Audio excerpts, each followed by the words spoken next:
Você queria acrescentar Eu queria alguma acrescentar uma coisa. Na verdade, você pensa, que quando você propôs a ideia de multiplicidade e tal, quer dizer, que eu tinha pensado assim, mas aí não no âmbito mais coletivo, né, de criação de pequenas comunidades, né, quer dizer, que confabulam, né?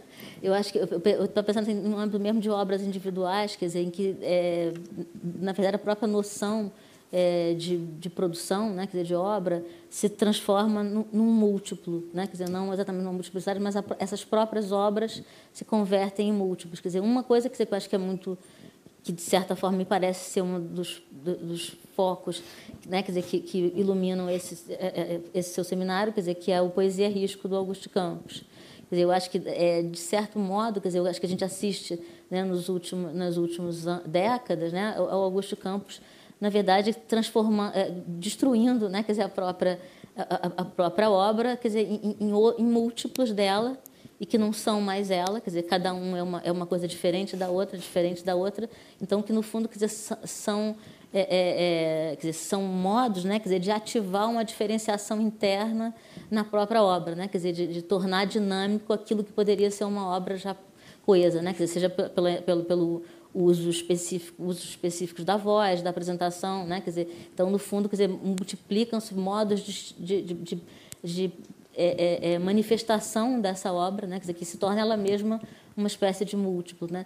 Eu acho, quer dizer, na verdade, eu acho muita graça na obra do Nuno Ramos, quer dizer, um dos aspectos que eu acho, quer dizer, é também uma espécie de trânsito, né, quer dizer, que ele faz, quer dizer, da própria obra, quer dizer, que ele corta um pedaço, ela entra numa obra, ela sai, essa obra é destruída, né, quer dizer, ele ganha o prêmio Telecom, vai ser quebrado pelo Globo da Morte. Então, quer dizer, no fundo, quer dizer, isso até isso, quer dizer, umas coisas de autoironia mais pitoresca, mas, quer dizer, eu acho que internamente, quer dizer, a gente vê que ele retoma, ele repete, ele volta aos mesmos temas, ele volta ao cachorro, o cachorro volta de um jeito, vem de outro, aqueles bichos entram né, e daqui a pouco são eliminados, mas voltam, né, quer dizer, o próprio texto aparece recortado numa instalação e integrado a um outro contexto, quer dizer, eu acho isso. Na verdade, quer dizer, cada obra é um múltiplo, né? Quer dizer, você, no fundo, não tem mais aquilo. E eu vejo isso também, quer dizer, de uma maneira, de outro modo, quer dizer, por exemplo, sei lá, na própria obra do Carlito Azevedo. Quer dizer, eu acho que você nunca vai ouvir o Carlito falar um poema dele igual, ele nunca é igual, porque ele vai recortar diferente, ele quebra o poema, faz ele diferente, e ele volta, ele vira outro. Né, ele começa diferente, ele desenvolve, o ritmo vira outro, ele se move. Né, quer dizer, então, no fundo, aquele poema já não existe mais. Quando as pessoas estão se perguntando, mas que poema é esse? Porque é um outro, né, quer dizer, ele não é mais aquele.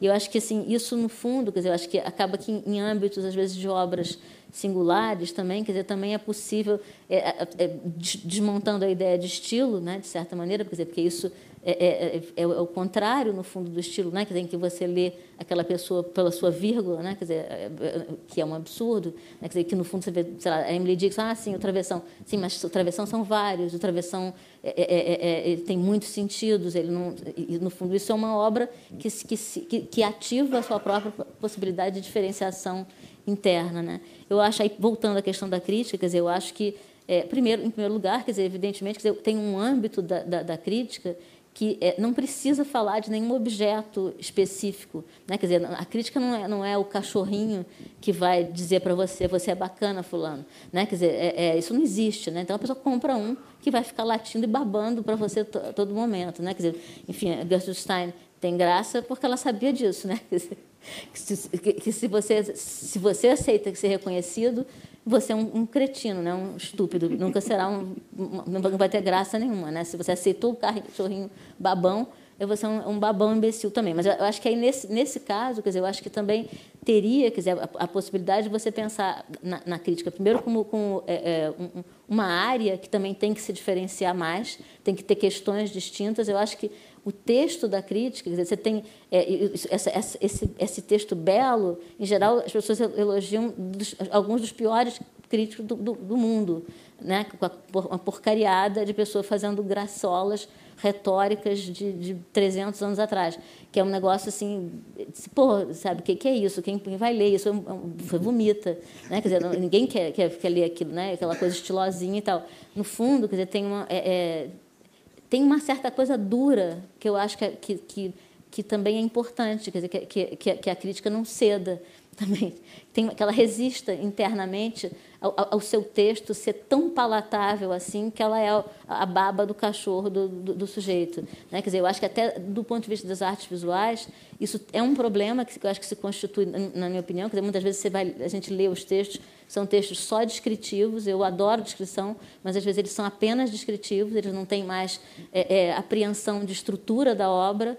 E que eu acho que muitas vezes está acontecendo isso da mesma maneira na crítica literária. Não tem mais vontade de conhecer como essas estruturas se organizam, porque assim, mesmo que a forma né, não exista mais essa forma fechada, quer dizer, tem estruturas em jogo ali, tem princípios em que por meio dos quais essas estruturas se comportam naquela obra ou em outra, e isso já nem passa, já ninguém mais está nem aí, usa 3 ou 4 adjetivos e o negócio vai, né? Quer dizer, então, acho que, no fundo, o próprio texto da crítica ele também tem que ter uma exigência interna. Agora, ele não necessariamente tem que ser esse acompanhante, porque eu acho que tem uma coisa assim, muito assim, esse é o crítico daquele artista plástico, esse é o crítico daquele grupo de teatro.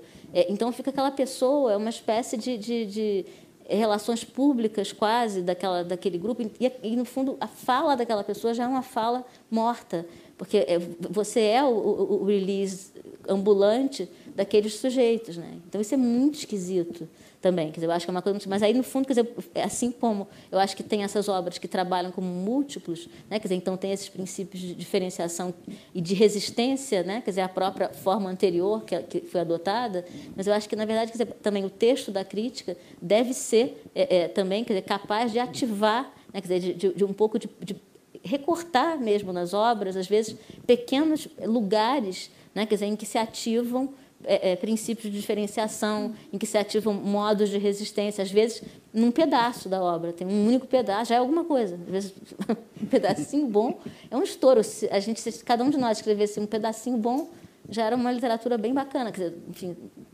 um pouco... Eu acho que seria a graça do crítico seria você conseguir sacar na sua contemporaneidade aquilo que funciona como zona como zona de névoa, como zona que não deixa, né, quer dizer, você achar graça naquilo que já existiu há 40, achar que a sua saída é sair correndo atrás dos anos 40, ficar querendo ganhar um negócio, um prêmio, ou virar o intérprete oficial de J. Pinto Fernandes, enfim, ou criar o dia D, ou o dia C, ou